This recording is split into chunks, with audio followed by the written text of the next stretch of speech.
Hi everyone, I'm Anna. Woo! Or I might be Johnny Cash, since that's how I always start my set, and I'm wearing all black today. I hope everyone had a great Thanksgiving. I know I did. I went to my in-laws' house and everything, and because I'm old and married and have a kid, there's all these expectations, right? Like I brought an entree and a side and the rolls.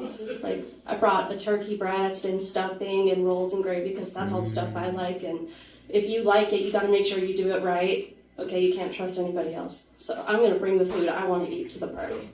They did the rest of the stuff. Inconsequential items, really. Green bean casserole is really at the bottom of my pyramid. Don't care about it at all. But I really do miss being young enough that nobody really expected you to bring anything for Thanksgiving. You just kind of showed up and enjoyed. And, like in college, they're just so happy that you're home and they have so much to talk to you about and you have so much to talk to them about. And your life is just going in this great direction. And now, when you're married with a kid, all you get is criticism because your kid is only eating a roll and nothing else. And they're like, well, back in my day, you ate what you were given or you didn't eat at all. And I was like, yeah, that's how you can tell you're a boomer. But I think after all the eating was done and everything, I really liked going on Instagram on my phone and going on the reels, like I said before. And,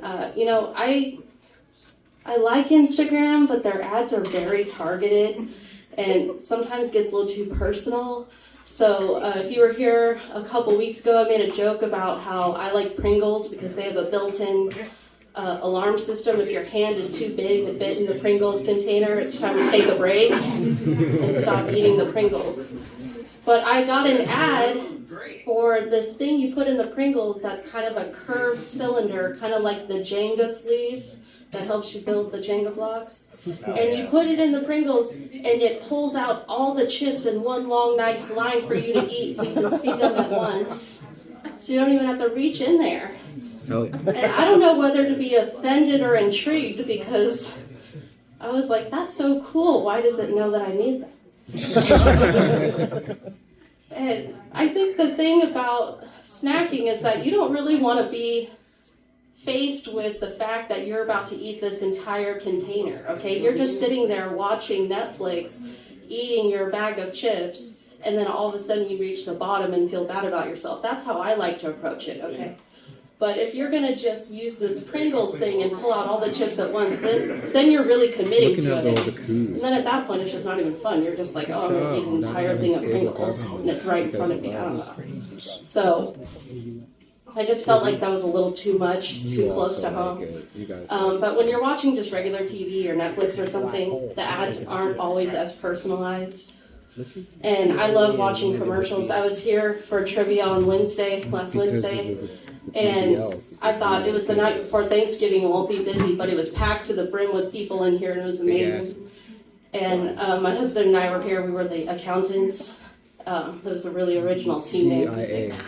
Because we both are accountants, and that's the issue that's another occupational hazard for accountants. We just marry each other.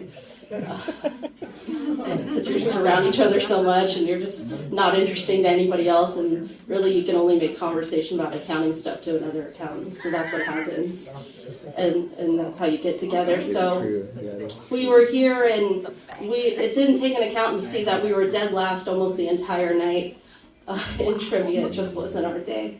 And the only category that we got right was commercial slogans from like the ages. And I said, okay, that's great, useless facts. And so I thought I would make my set a little bit about commercials. So the first commercial I thought was interesting was the Virginia Lottery commercial. I don't know if you've seen it recently, but it opens and it's basically the Louvre robbery in the commercial, but it's the Pink Panther. And I don't know if you saw the guys who they ended up catching them who robbed the Louvre, but they were very attractive, and so is the Pink Panther, so I think it was spot on. And it just was like they cut a hole in the glass, grabbed the stuff, and walked out the door, and that's exactly how it happened. So I just thought, nobody from, France thought to call Virginia and was like, oh, your commercial might be a little too spot on. They were like, no, we're going to do it anyway. I think during the holidays, we have all the Christmas ads, right? And recently the Walmart ad has the Grinch in it, which is like the really scary knockoff Grinch like you would see in Times Square, and not the real Grinch like Jim Carrey. Nobody can match it.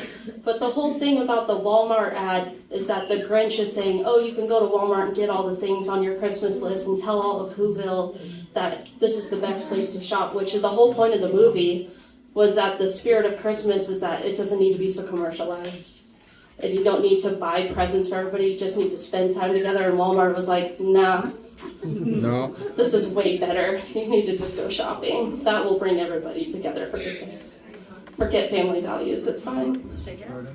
And I think most holiday or Christmas ads are a trap for men.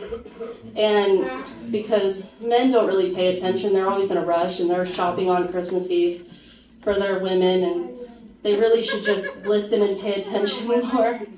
And I think the first trap they fall into is jewelry commercials. And it's always like, Jared, Le'Veon, buy your woman a chocolate diamond. Okay, and to the man, that sounds great. I know she likes chocolates, and who doesn't like diamonds? This is perfect. No, it's not.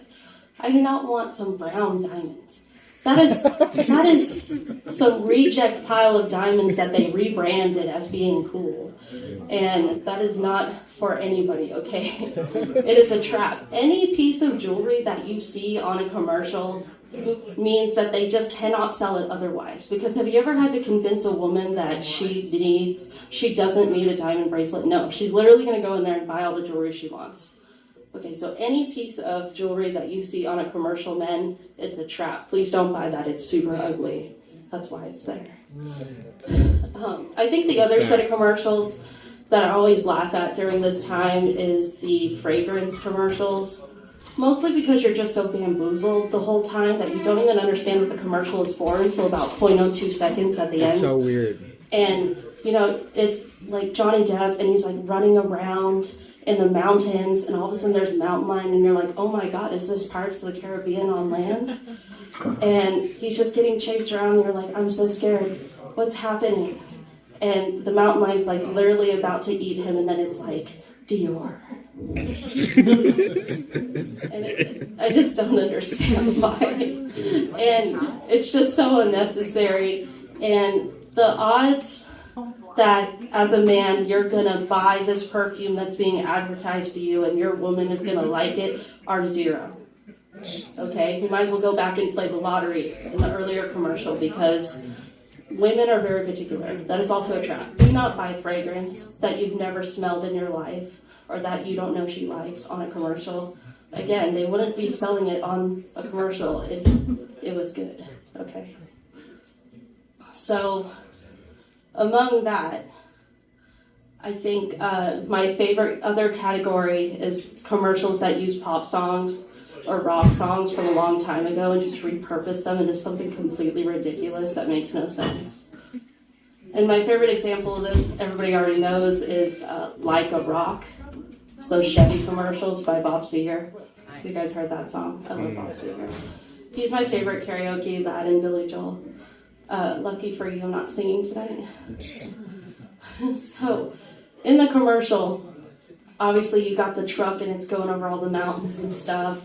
And they're doing stuff that if you did this to a normal truck, it would completely fall apart. But in the commercial, it works. Because they're saying it's like a rock, it's impenetrable and all this stuff. And the thing about these commercials is that these artists put their whole heart and soul into writing this song and performing. And these lyrics mean things to them. But we're just America, and we're just going to put it in a commercial that means nothing. And they actually approached Bob Seger several times for this commercial, and he turned it down because he didn't want this song that he wrote about a woman he dated for 11 years and about his youth and his 20s and all the lessons he learned to be used for a truck.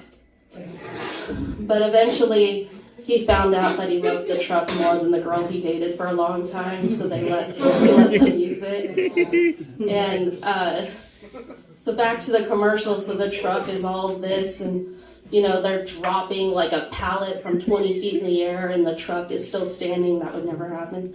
And at the end of the commercial, they use the best catchphrase ever And I don't think they understood how gold this was until they used it.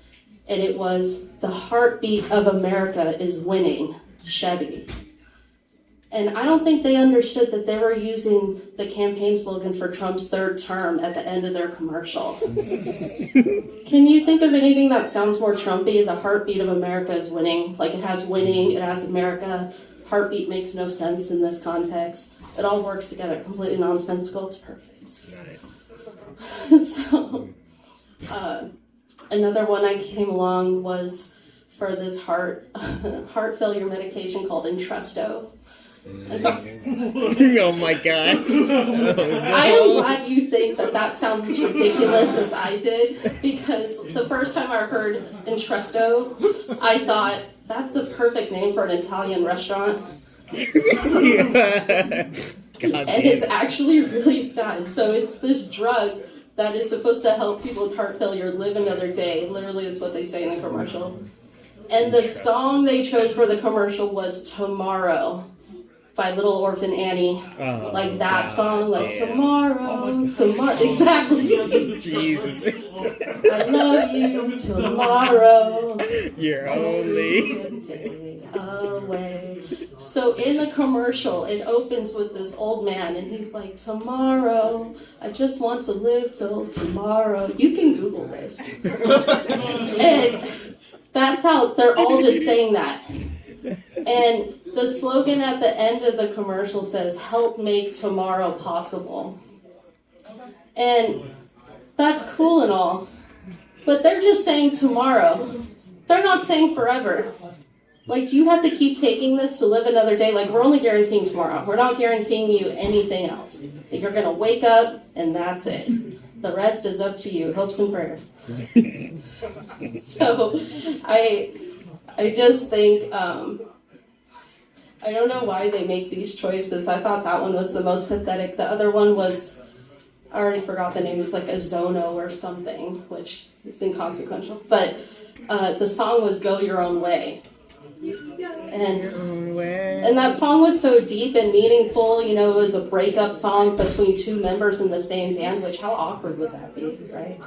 You get to sing that song every night next to the guy who wrote it about you. I mean, you might think this song is about you. It is.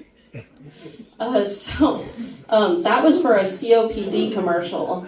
And I have no idea how that makes any sense. Like, you probably weren't going anywhere at all, but now you can go your own way. Like, you're just happy to go a way. You're happy to walk and breathe normally, I guess. So, I just, like I said, I don't know where they get these things. And I really love watching them and coming up with new material for you guys. And the next ad I'm going to do is a shameless plug for myself. I have a YouTube channel now. It's Anna Gupta Comedy. You can follow me there. And you can rewatch this anytime. All right, give it up for Anna, y'all. Check out her YouTube channel.